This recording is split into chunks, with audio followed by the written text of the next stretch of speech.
الحمد لله القائل سبحانه في كتابه المبين فاجتنبوا الرجس من الأوثان واجتنبوا قول الزور نحمده ونشكره وهو الغفور الشكور ونشهد أن لا إله إلا الله وحده لا شريك له له الملك وله الحمد وهو على كل شيء قدير ونشهد أن سيدنا ونبينا وشفيعنا وحبيبنا ومولانا محمدا عبد الله ورسوله حذر من شهادة الزور غاية التحذير صلى الله تعالى عليه وعلى آله وأصحابه صلاة وسلاما دائمين إلى يوم البعث والنشور.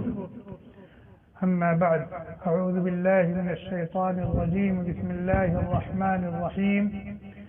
يا أيها الذين آمنوا كونوا قوامين بالقسط شهداء لله ولو على أنفسكم أو الوالدين والأقربين إن يكن غنيا أو فقيرا فالله أولى بهما فلا تتبعوا الهوى وإن تعدلوا أو تلووا أو تعرضوا فإن الله كان بما تعملون خبيرا. عن أبي بكرة نفيع بن الحارث رضي الله عنه قال: قال رسول الله صلى الله عليه وسلم: ألا أنبئكم بأكبر الكبائر؟ قلنا: بلى يا رسول الله. قال: الإشراك بالله وعقوق الوالدين. وكان متكئا فجلس فقال: ألا وقول الزور ألا وشهادة الزور ألا وقول الزور ألا وشهادة الزور، فما زال يكررها حتى قلنا ليته سكت. رواه البخاري ومسلم. وعن أيمن بن خريم رضي الله عنه قال: قام خطيبا صلى الله عليه وسلم فقال: أيها الناس، عجلت شهادة الزور إشراكا بالله عجلت شهادة الزور إشراكا بالله عجلت شهادة الزور إشراكا بالله. ثم قرأ صلى الله عليه وسلم قول الله تعالى: فاجتنبوا الرجس من الأوثان واجتنبوا قول الزور. رواه الإمام أحمد والترمذي أو كما قال النبي صلى الله عليه وسلم. اللہ تبارک و تعالی نے بغیر استحقاق کے محض اپنے فضل و کرم سے ہمیں انگنت اور لا تعداد نعمتیں عطا فرمائی. اتنی نعمتیں دی ہیں اتنا نوازا ہے کہ اگر ہم اللہ تبارک و تعالی کی عطا کو، اس کی نوازش کو، اس کی دی ہوئی نعمتوں کو گننا چاہیں، شمار کرنا چاہیں تو ہمارے شمار سے بھی باہر ہے. وَإِن تَعُدُّوا نِعْمَةَ اللَّهِ لَا تُحْصُوهَا، اگر تم اللہ تبارک و تعالی کی نعمتوں کو گننا چاہو، شمار کرنا چاہو تو اس کا شمار بھی تمہارے بس سے باہر ہے. أَلَمْ تَرَوْا أَنَّ اللَّهَ سَخَّرَ لَكُم مَّا فِي السَّمَاوَاتِ وَمَا فِي الْأَرْضِ وَأَسْبَغَ عَلَيْكُمْ نِعَمَهُ ظَاهِرَةً وَبَاطِنَةً. اے میرے بندو، اے میری بندیوں، کیا تم نے دیکھا نہیں کہ اللہ تبارک و تعالی نے آسمان اور زمین اور ان کے مابین جو کچھ ہے تمہارے لیے مسخر کر دیا ہے، تمہارے کام میں لگا دیا ہے، تمہارا بیگاری خادم بنا دیا ہے. وَأَسْبَغَ عَلَيْكُمْ، اور ظاہری اور باطنی، حسی اور معنوی ہر طرح کی نعمتیں تم پر اڈیل دی. وَأَسْبَغَ عَلَيْكُمْ نِعَمَهُ ظَاهِرَةً وَبَاطِنَةً. اللہ تبارک و تعالیٰ کی انہی انگنت اور لا تعداد نعمتوں میں سے ایک عظیم ترین نعمت ہے زبان. زبان یہ نعمت ہے یا نقمت ہے، یہ رحمت ہے یا زحمت ہے؟ بولے زبان یہ رحمت ہے یا زحمت ہے؟ نعمت ہے یا نقمت ہے؟ اس کا تعلق بندے کے استعمال سے ہے۔ اگر اس زبان سے آپ قرآن پڑھتے ہیں تو یہ زبان آپ کے لیے رحمت ہے۔ اس زبان سے اللہ کو یاد کرتے ہیں، اس کی یکتائی کے گن گاتے ہیں، اس کی عظمت اور کبریائی کے گن گاتے ہیں تو یہ زبان آپ کے لیے رحمت ہے۔ لا الہ الا اللہ محمد رسول اللہ، سبحان اللہ، الحمدللہ، لا الہ الا اللہ، لا حول ولا قوة الا باللہ، یہ زبان رحمت ہے۔ آپ اس زبان کے ذریعے سے لوگوں کو خیر اور بھلائی کی تعلیم دیتے ہیں، غلط اور برے کاموں سے بچنے کی تاکید کرتے ہیں، یہ زبان رحمت ہے۔ کسی غمزدہ کو آپ تسلی دیتے ہیں، اس کی اشکشوئی کرتے ہیں، یہ زبان آپ کے لیے رحمت ہے۔ کسی راستہ بھٹکے ہوئے کو راستہ بتلا دیتے ہیں، یہ زبان آپ کے لیے رحمت ہے۔ غرض زبان کے ذریعے سے اگر آدمی خیر کرنے پر آ جائے، نیکیاں کمانے پر آ جائے، اللہ کو راضی کرنے پر آ جائے تو اس کے بہت سے راستے اور بہت سے طریقے ہیں۔ اور اگر اسی زبان سے آدمی جھوٹ بولے، جھوٹی گواہیاں دے، غیبتیں کرے، چغلیاں کھائے، گالی گلوچ کرے اور لوگوں کو طعنہ دے، لوگوں میں عیب لگائے اور اس طرح کے بہت سارے گناہ ہیں جو انسان زبان سے کرتا ہے، تو یہ زبان اس کے لیے رحمت ہے یا زحمت ہے؟ زحمت۔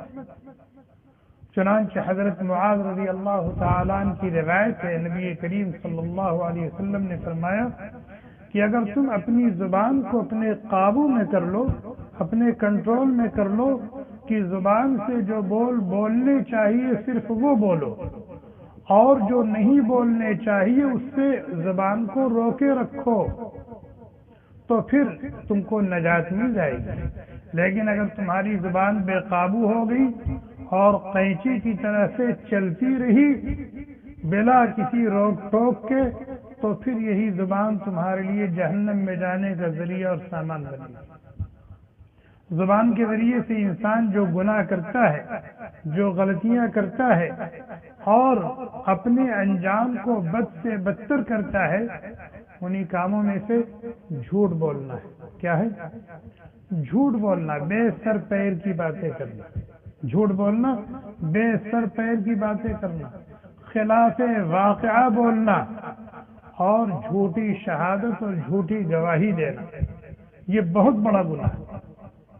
بے سر پیر کی باتیں کرنا، خلاف واقعہ بولنا، صورتحال کچھ ہے اس کو کچھ بنا دینا اور جھوٹی شہادت اور گواہی دینا، یہ بہت بڑا گناہ ہے، بہت بڑا گناہ ہے، بہت بڑا گناہ ہے۔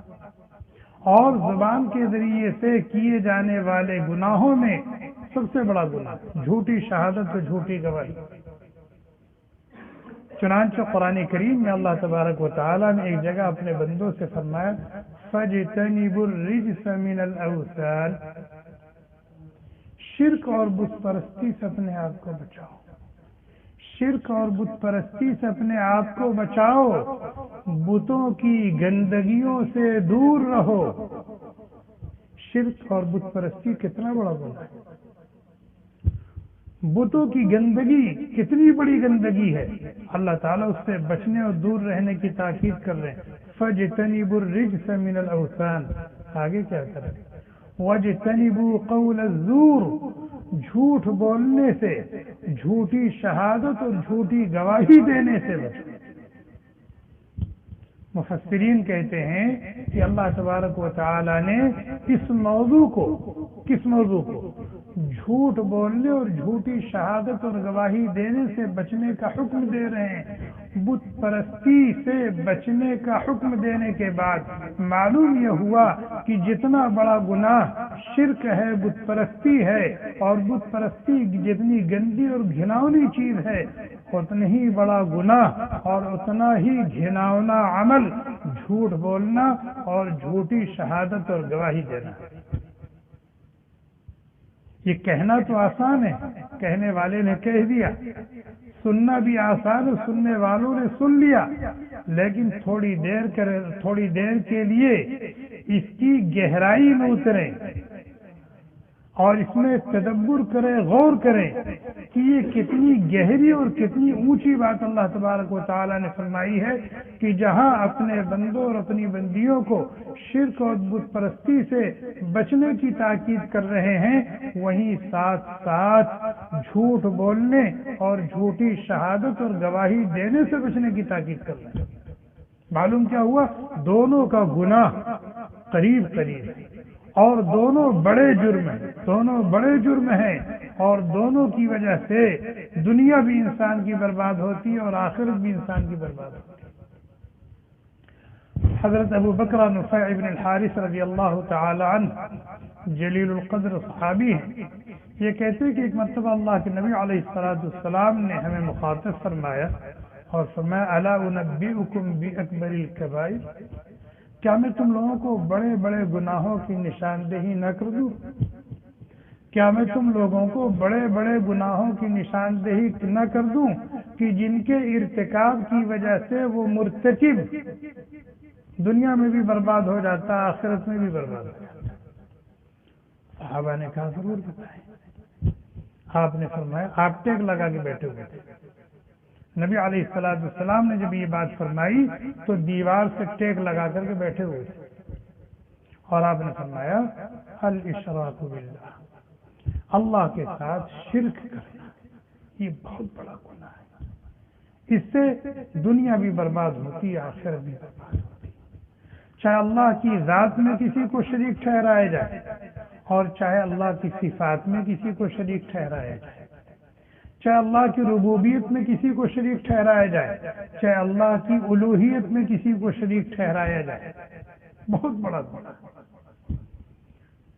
فرمایا وعقوق الوالدین، ماں باپ کے ساتھ بدسلوکی کرنا، ماں باپ کے حقوق کو ضائع کرنا، ماں باپ کا خیال نہ رکھنا، ان کی طرف دھیان نہ دینا، ان کی حاجات اور ضروریات کی فکر نہ کرنا، یہ بھی بہت بڑا گناہ ہے، بہت بڑا گناہ ہے، بہت بڑا گناہ۔ اور یہ ایسا گناہ ہے کہ اس کی سزا آخرت میں جو ملے گی، دنیا میں بھی اس کی سزا اس کو بھگتنی پڑے گی، اور ماں باپ کے ساتھ بدسلوکی کی جو کا بھگتان بغیر دنیا میں بھگتے ہوئے آدمی مرے گا نہیں۔ یہ دو گناہ بیان کرنا ہے۔ صحابی کہتے ہیں اللہ کے نبی علیہ السلام نے ٹیک چھوڑ دیا، وکان متکئا فجلس، ٹیک چھوڑ دیا اور بیٹھ گئے اور فرمایا الا وقول الزور، الا وشہادۃ الزور، الا وقول الزور، الا وشہادۃ الزور۔ ٹیک چھوڑ دیا، بیٹھ گئے اور کہتے ہیں جھوٹی بات بولنا، جھوٹی شہادت اور گواہی دینا بہت بڑا گناہ ہے، جھوٹ بولنا، جھوٹی شہادت اور جھوٹی گواہی دینا بہت بڑا گناہ ہے۔ کتنی مرتبہ فرمایا؟ نہیں۔ صحابی کہتے ہیں فما زال یکررها، اللہ کے نبی علیہ السلام یہی بات دیر تک اور بار بار فرماتے رہے، 3 مرتبہ نہیں، 4 مرتبہ نہیں، فما زال یکررها، دیر تک اور بار بار یہی بات کہتے رہے، الا وقول الزور، الا وشہادۃ الزور، الا وقول الزور، الا وشہادۃ الزور۔ راوی کہتے ہیں نبی کا اضطراب، نبی کی بے چینی، نبی کا قلق دیکھ کر کے ہمیں آپ کے حال پر ترس آنے لگا اور ہم یہ سوچتے تھے کاش آپ خاموش ہو جائیں، کاش آپ خاموش ہو جاتے، جو بات آپ سمجھانا چاہتے ہیں ہم نے سمجھ لیا ہے، لیکن آپ اپنے آپ کو مشقت میں ڈال رہے ہیں، آپ اضطراب اور بے چینی اور کرب میں مبتلا ہے، تو شفقتاً علی النبی صحابہ یہ تمنا کر رہے کاش آپ خاموش ہو جائیں، کاش آپ خاموش ہو جائیں۔ لیکن اللہ کے نبی علیہ السلام جو اس جملے کو بار بار دہرا رہے ہیں، آپ کا یہ بار بار دہرانا اور اس بات کو کہتے ہوئے اضطراب، قلق اور بے چینی میں مبتلا ہونا، یہ کس طرف اشارہ کر رہا ہے؟ کس طرف اشارہ کر رہا ہے؟ اس کی اہمیت کی طرف۔ اور آپ امت کو سمجھانا چاہتے ہیں کہ امت نہ تو جھوٹ بولے اور نہ جھوٹی شہادت اور جھوٹی گواہی دے۔ جتنا بڑا گناہ ہے، جتنا بڑا گناہ ہے، جتنا بڑا گناہ ہے، آج ہمارے معاشرے میں اتنے ہی زیادہ رائج ہے، پھیلا ہوا ہے۔ آج ہمارے معاشرے میں اتنے ہی زیادہ رائج ہے اور پھیلا ہوا ہے، بلکہ آج اس کو ایک فن سمجھا جانے لگا۔ جھوٹ بولنا ایک فن، جھوٹ بولنا ایک فن بن گیا، جھوٹ بولنا ایک فن بن گیا ہے، اور جھوٹی گواہی دینے کو لوگوں نے ذریعہ معاش بنا دیا۔ جھوٹی گواہی دینے کو لوگوں نے ذریعہ معاش بنا لیا ہے، اور جھوٹ بول کر کے، جھوٹ بولنے کو لوگوں نے ذریعہ معاش بنا لیا، اور جھوٹ بولنا اور جھوٹی گواہی دینا ایک فن بن گیا ہے۔ آج پنچایتیں ہوتی ہیں، جرگے ہوتے ہیں، عدالتوں کا نظام تباہ ہے بالکل۔ کیوں؟ جھوٹی شہادت اور جھوٹی گواہی کی وجہ سے، جھوٹی شہادت اور جھوٹی گواہی کی وجہ سے، اور حق اور انصاف کا گلا گھٹ کے رہ گیا، حق اور انصاف کا گلا گھٹ کر کے رہ گیا ہے، اور ہر طرف ظلم اور زیادتی کا بول بالا، ظلم اور زیادتی کا بول بالا۔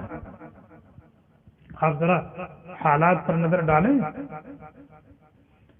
کہ ایک واقعہ پیش آیا اور اس واقعے کا علم کسی کو نہیں، لیکن اگر وہ معاملہ پنچایت میں پہنچ گیا، جرگے میں پہنچ گیا، عدالت میں پہنچ گیا، آپ جتنے گواہ چاہے اتنے گواہ پہنچ جائیں۔ بھائی جو کیس اور مقدمے عدالت میں جاتے ہیں تو مدعی اور مدعا علیہ دونوں کے پاس گواہ ہوتے کہ نہیں ہوتے؟ مدعی بھی گواہ پیش کر رہا ہے، مدعا علیہ بھی گواہ پیش کر رہا ہے، اس کے پاس بھی گواہ موجود ہے، اس کے پاس بھی گواہ موجود ہے۔ ظاہر ہے دونوں طرف کے گواہ صحیح تو نہیں، ایک صحیح ایک غلط، لیکن کہاں سے آگے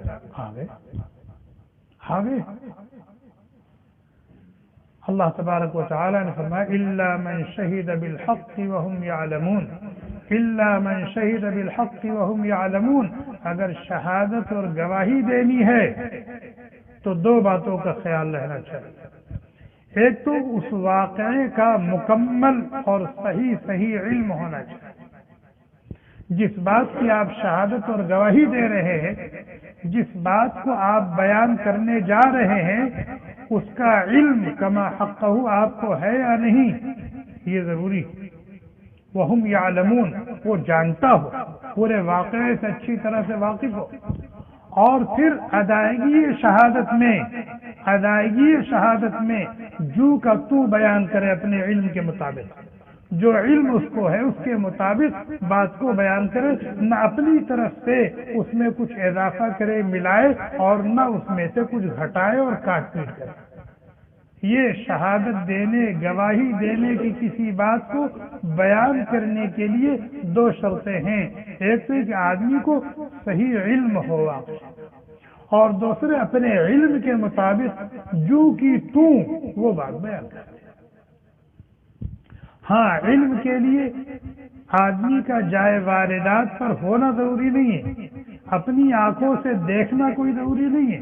ایسا بھی ہو سکتا ہے کہ جو واقعہ پیش آیا یہ آدمی اس وقت وہاں موجود تھا، اس نے اپنی آنکھوں سے سب کچھ دیکھا اور سنا، جائے واردات پر وہ حاضر تھا۔ اور ایسا بھی ہو سکتا ہے کہ وہ موقع پر موجود نہیں تھا، لیکن کسی سچے آدمی نے صحیح صورتحال اس کو بتا دی، کسی سچے آدمی نے صحیح صورتحال اس کو بتا دی ہے، جس سے اس کو علم ہو گیا ہے، اب اس کو شہادت دینے کا حق ہے۔ لیکن آج بہت ہی زیادہ بے احتیاطی ہو رہی، بہت ہی زیادہ بے احتیاطی ہو رہی، بے بنیاد، جس کا کوئی اتا پتہ نہیں، جس کی کوئی بنیاد نہیں، جس کی کوئی اصل نہیں ہے، وہ باتیں بھی گڑھ لی جاتی ہیں اور بیان کی جاتی ہیں، بالکل خلاف واقعہ، خلاف حقیقت۔ اور ایسا بھی ہوتا ہے کہ ہے کچھ اور بیان کیا جا رہا ہے کچھ، ہے کچھ اور بیان کیا جا رہا ہے کچھ۔ اسی کو کہا جاتا ہے القول الزور، اسی کو کہا جاتا ہے شہادت الزور، جھوٹی اور بے بنیاد بات کہنا، جھوٹی اور بے بنیاد باتوں کی شہادت دینا، گواہی دینا۔ انسان جھوٹی شہادت کیوں دیتا ہے، جھوٹی گواہی کیوں دیتا ہے، جھوٹ کیوں بولتا ہے؟ اس کی کئی وجہ ہوتی ہیں، اس کی کئی وجہ ہوتی ہیں، اور وہ ساری کی ساری وجہ باطل ہے، بے بنیاد ہے۔ ان وجہوں کی وجہ سے نہ جھوٹ بولنے کی اجازت ہے، نہ جھوٹی شہادت اور جھوٹی گواہی دینے کی اجازت ہے۔ پہلی وجہ کیا ہوتی ہے جس کی وجہ سے انسان جھوٹی شہادت اور جھوٹی گواہی دیتا ہے؟ پیسہ، پیسہ، پیسہ، لالچ، لالچ، یا کوئی عہدہ اور منصب ملنے والا ہے، یا اس سے کوئی وعدہ کیا گیا کہ بھائی تم یہاں شہادت دے دو تو ہم تمہارا یہ کام کرا دیں گے، تمہیں یہ منصب مل جائے گا، ہم اتنا پیسہ دے دیں گے، یہ چیز دے دیں گے۔ اس لالچ میں آ کر کے آدمی کیا کرتا ہے؟ جھوٹ بولتا ہے، جھوٹی شہادت اور جھوٹی گواہی دیتا ہے۔ اسی کو قول الزور اور شہادت الزور کہا گیا۔ اور کبھی انسان ڈر اور خوف کی وجہ سے جھوٹی شہادت اور جھوٹی گواہی دیتا ہے۔ کسی نے کہا کہ ہمارا یہ معاملہ ہے، عدالت میں پیش ہے، اس کی گواہی دینا، اور اگر گواہی تم نے نہیں دیا اور میرے من مطابق نہیں دیا تو پھر تمہاری کھال ادھڑوا دوں، تمہاری کھال ادھڑوا دوں۔ اس وجہ سے آدمی جھوٹ بولتا ہے، جھوٹی گواہی دیتا ہے۔ اور کبھی اس وجہ سے آدمی جھوٹی شہادت دیتا ہے کہ اگر میں سچ بول دوں گا تو میرا نقصان ہے، اگر میں سچ بول دوں گا تو میرے والد کا مسئلہ ہے، میری خاندان کا مسئلہ ہے، میرے بھائی کا مسئلہ ہے، میرے دوست کا مسئلہ ہے، میرے عزیز قریب کا مسئلہ ہے۔ اس وجہ سے آدمی جھوٹ بول رہا ہے، جھوٹی شہادت اور گواہی دے رہا ہے۔ اللہ تبارک و تعالی فرماتے ہیں یا ایھا الذین آمنوا کونوا قوامین بالقسط شہداء للہ، اے ایمان والو عدل و انصاف پر قائم رہو، دامن عدل و انصاف کو مضبوطی سے تھامے رہو، شہداء للہ، اور جب گواہی دینے کا موقع آ جائے تو اللہ کو راضی کرنے کے لیے بغیر ان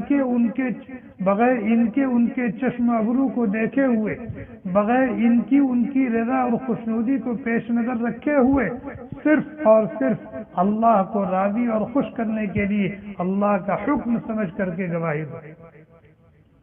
وَلَوْ عَلَىٰ أَنفُسِكُمْ، چاہے معاملہ تمہارے خلاف کیوں نہ ہو اور اس کی وجہ سے تمہارا اپنا ضرر، تمہارا اپنا نقصان کیوں نہ ہو رہا، وَلَوْ عَلَىٰ أَنفُسِكُمْ أَوِ الْوَالِدَيْنِ، چاہے تمہارے ماں باپ کا مسئلہ کیوں نہ ہو، وَالْأَقْرَبِينَ، تمہارے قریبی دوست اور رشتہ داروں کا مسئلہ کیوں نہ ہو، اس کی پرواہ مت کرو، دامن عدل و انصاف کو مضبوطی سے تھامے رکھو، اللہ کی رضا اور عدم رضا کو پیش نظر رکھو۔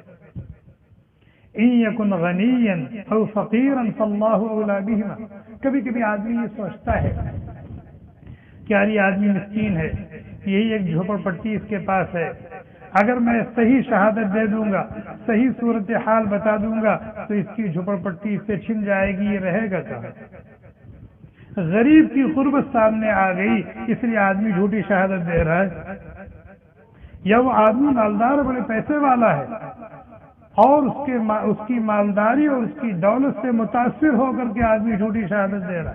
اللہ تعالیٰ کہتے ہیں ان یکن غنیا او فقیرا فاللہ اولی بہما، وہ مالدار ہے یا وہ فقیر ہے، تم کو کیا لینا دینا، اللہ تعالیٰ تم سے جو کہہ رہے وہ تم اس کی پرواہ مت کرو۔ اور فرمایا وَإِن تَعْدِلُوا، تم بہر صورت دامن عدل و انصاف کو مضبوطی سے تھامے، تمہارے پائے استقامت میں لغزش نہ آنے پائے، اور تم حق کے خلاف نہ بولنے پاؤ، حق کے خلاف نہ جانے پاؤ۔ اور کبھی کبھی انسان جھوٹی شہادت اور جھوٹی گواہی کیوں دیتا ہے؟ نہ تو کوئی لالچ اس کے سامنے ہوتا ہے، نہ کوئی خوف اور کوئی دھمکی ہوتی ہے، اور نہ اس کے اپنا اور اپنے ماں باپ کا اور رشتہ داروں کا کوئی مسئلہ ہوتا ہے، لیکن مسئلہ کیا ہوتا ہے؟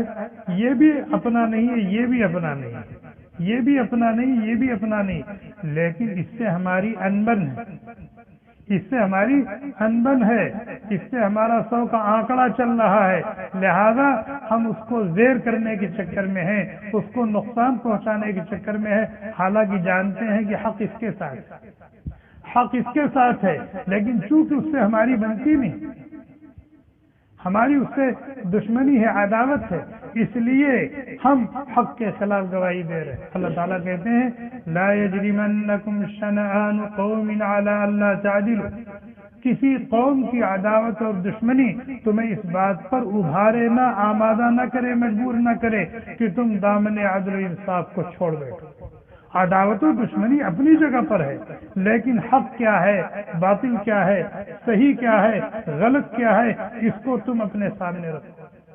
اگر حق کافر کے ساتھ ہے اور اس کے مقابلے میں ایک مسلمان ہے تو تمہیں حق کا ساتھ دینا ہے، کافر کا ساتھ نہیں دینا ہے۔ کس کا ساتھ دینا ہے؟ حق کا ساتھ دینا ہے۔ اگر حق مسلمان کے ساتھ ہے تو تم اس کا ساتھ دو، اور حق کافر اور یہودی کے ساتھ ہے تو تمہیں اس کا ساتھ دینا ہے۔ اگر تم یہ سوچ کر کے کہ اگرچہ یہ ناحق ہے لیکن مسلمان ہے اس لیے تم اس کا ساتھ دے رہے ہو، اس کی حمایت کر رہے ہو، اس کے حق میں بول رہے ہو، اس کے حق میں شہادت اور گواہی دے رہے ہو، تو تمہاری گردن نب جائے گی، تمہاری گردن نب جائے گی اور تم گرفتار آزاد کر لیے جاؤ گے۔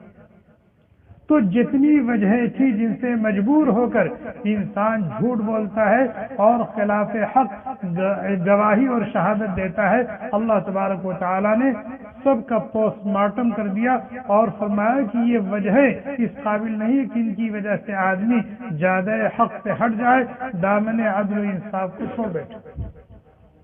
مثال، جھوٹی شہادت اور جھوٹی گواہی کا نقصان اور ضرر کتنا ہے اس کو ذرا اندازہ لگائیں۔ ایک شخص ہے، اس نے ایک شخص پر تہمت لگا دی کہ اس نے زنا کیا۔ ایک شخص نے ایک شخص پر تہمت لگائی کہ اس نے کیا کیا؟ زنا کیا۔ 4 جھوٹے گواہوں نے کھڑے ہو کر اس بات کی گواہی دے دی۔ 4 جھوٹے گواہوں نے کھڑے ہو کر اس بات کی گواہی دے دی کہ ہاں اس نے کیا ہے۔ اب ظاہر جو قاضی ہے، جو جج ہے، وہ عالم الغیب تو نہیں ہے نا، وہ عالم الغیب تو نہیں ہے، وہ تو گواہوں کا حال دیکھے گا اور گواہوں کی گواہی کو سنے گا، اس پر جرح کرے گا، وہ عالم الغیب تو نہیں۔ ایسا ہو سکتا ہے کہ یہ سب کچھ جھوٹ ہے لیکن اس انداز سے یہ جھوٹ پیش کیا گیا کہ قاضی اور جج اس کے جھوٹ ہونے تک پہنچ نہیں سکا، اور فیصلے کے جو اصول اور ضابطے ہیں اس کے مطابق اس نے فیصلہ کر دیا لیکن اس کا فیصلہ غلط تھا۔ بہرحال 4 آدمیوں نے کھڑے ہو کر کے گواہی دے دی، اس کا زانی ہونا ثابت ہو گیا۔ اگر وہ کنوارا تھا یا کنواری تھی 100 کوڑے مار دیے گئے۔ بتائیں اس کی عزت خاک میں ملی کہ نہیں ملی؟ اس کی عزت خاک میں ملی کہ نہیں ملی؟ اور ظلم و ستم کے پہاڑ اس کے اوپر توڑے گئے کہ نہیں توڑے گئے؟ اس بنیاد کیا تھی؟ جھوٹی شہادت، جھوٹی گواہی۔ اور اگر وہ شادی شدہ تھا یا شادی شدہ تھی تو اس کو قاضی کے فیصلے کے مطابق کیا کر دیا گیا؟ سنگسار کر دیا گیا۔ تو جھوٹی شہادت اور جھوٹی گواہی کی بنیاد پر ایک آدمی کی جان گئی کہ نہیں گئی؟ یہ ہے جھوٹی شہادت اور جھوٹی گواہی کی نحوست اور لعنت۔ ایک شخص نے ایک مقتول پایا گیا، ایک شخص قتل شدہ پایا گیا، بہرحال پولیس کو لے گئی۔ اب وہ تحقیق کرنے لگی بھئی قاتل کون ہے۔ زبردستی کسی کو مرغا بنا دیا، زبردستی کسی کو مرغا بنا دیا کہ بھئی یہ قاتل ہے۔ 2 گواہ پیش کر دیے، دونوں گواہوں نے گواہی پیش دے دی کہ ہاں یہ قاتل ہے۔ اب ان دونوں گواہوں کی گواہی کی بنیاد پر اس سے قصاص لیا گیا کہ نہیں لیا گیا؟ حالانکہ وہ بے گناہ ہے، اس کی جو جان جا رہی ہے، اس سے جو قصاص لیا جا رہا ہے، اس کی بیوی جو یتیم ہو رہی ہے، اس کی بیوی جو بیوہ ہو رہی ہے، اس کے بچے جو یتیم ہو رہے ہیں، اس کے ماں باپ بے سہارا ہو رہے ہیں۔ بنیاد کیا ہے؟ جھوٹی شہادت، جھوٹی گواہی۔ ایک زمین ہے، کسی نے اس کے موقع کی تھی، اس کے منہ میں پانی آ رہا تھا، رال ٹپک رہی تھی، اس نے جا کے کیس کر دیا اور اس کو 2 گواہ بھی مل گئے، انہوں نے جا کر کے گواہی دے دی کہ ہاں یہ زمین اس کی ہے۔ قاضی نے اس کے حق میں فیصلہ کر دیا۔ آج اتنی قیمتی چیز جو اس کی پوری پونجی تھی، پورا اثاثہ تھا، اس کے ہاتھ سے جاتا رہا نہیں جاتا رہا، اس کے اوپر ظلم ہوا نہیں ہوا، اس کے بچوں پر ظلم ہوا نہیں ہوا، اور اس کی محنت اور پسینے کی کمائی ہوئی چیز اس کے ہاتھ سے چلی گئی نہیں چلی گئی، بنیاد کیا؟ جھوٹی شہادت، جھوٹی گواہی۔ آج ہمارے ہاں عدالتوں کا جو نظام ہے وہ اسی پر چل رہا ہے، عدالتوں کا جو نظام ہے وہ اسی پر چل رہا ہے۔ آپ کوئی بھی کیس کسی وکیل کے پاس لے کر کے چلے جائیں اور صحیح صورتحال بتا دیں، آپ بتا دیں کہ یہ زمین میری نہیں، فلاں کی، اور میرے پاس اس کا کوئی ثبوت نہیں ہے، لیکن میرے موقع کی ہے اور میں اس کو لینا چاہتا ہوں، تو وکیل صاحب بتائیے کیا ہوگا؟ تو وکیل صاحب مقدمہ بھی بنا لیں گے، اور وکیل صاحب گواہ بھی پیدا کر لیں گے، اور وکیل صاحب پیسے کے زور پر مقدمہ جیت بھی لیں گے، اور زمین عادی ہو جائے گی۔ ہوتا ہے نہیں ہوتا؟ لیکن یہ یاد رکھیے، یہ یاد رکھیے گا، جج کے فیصلہ کر دینے سے، قاضی کے فیصلہ کر دینے سے وہ چیز آپ کی نہیں ہو جائے گی۔ مثلا چیز آپ کی نہیں ہے، لیکن آپ نے مقدمہ کیا، جھوٹے گواہ پیش کیے اور نوٹ خرچ کی، اور عدالت سے آپ کے حق میں فیصلہ آ گیا، تو فیصلہ آ جانے کی وجہ سے وہ چیز آپ کی ہو گئی، آپ اس کے مالک ہو گئے؟ نہیں نہیں نہیں، وہ چیز جیسے پہلے اس کی تھی، قاضی اور جج کے فیصلے کے بعد بھی اسی تھی۔ جناب نبی کریم صلی اللہ علیہ وسلم نے صحابہ کرام کو متنبہ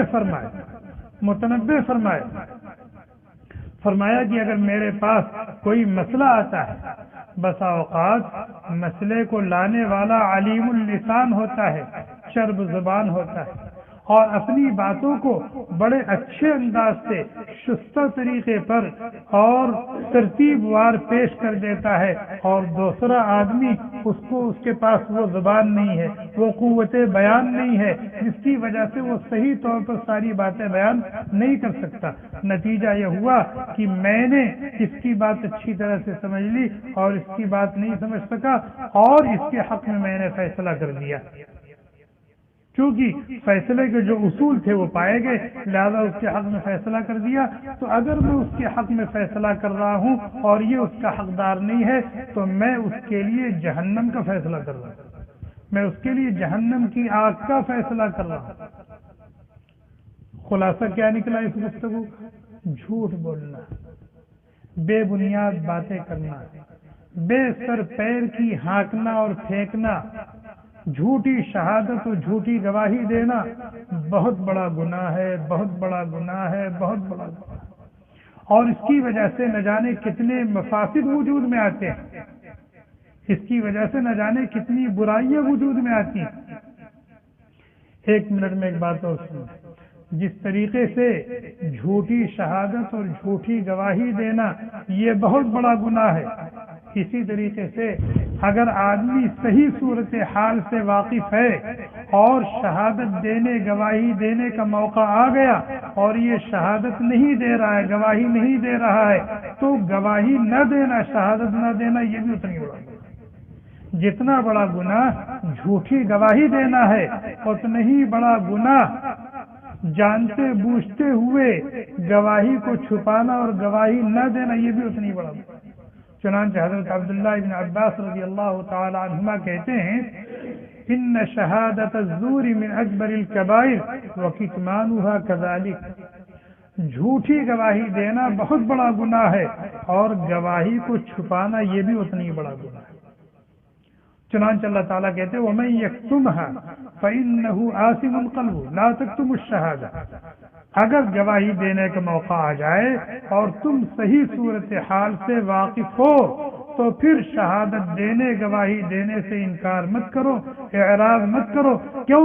تمہارے شہادت نہ دینے کی وجہ سے اس کا حق ضائع ہو رہا ہے، اس کا حق ضائع ہو رہا ہے، دامن عدل انصاف کا گلا گھٹ رہا ہے۔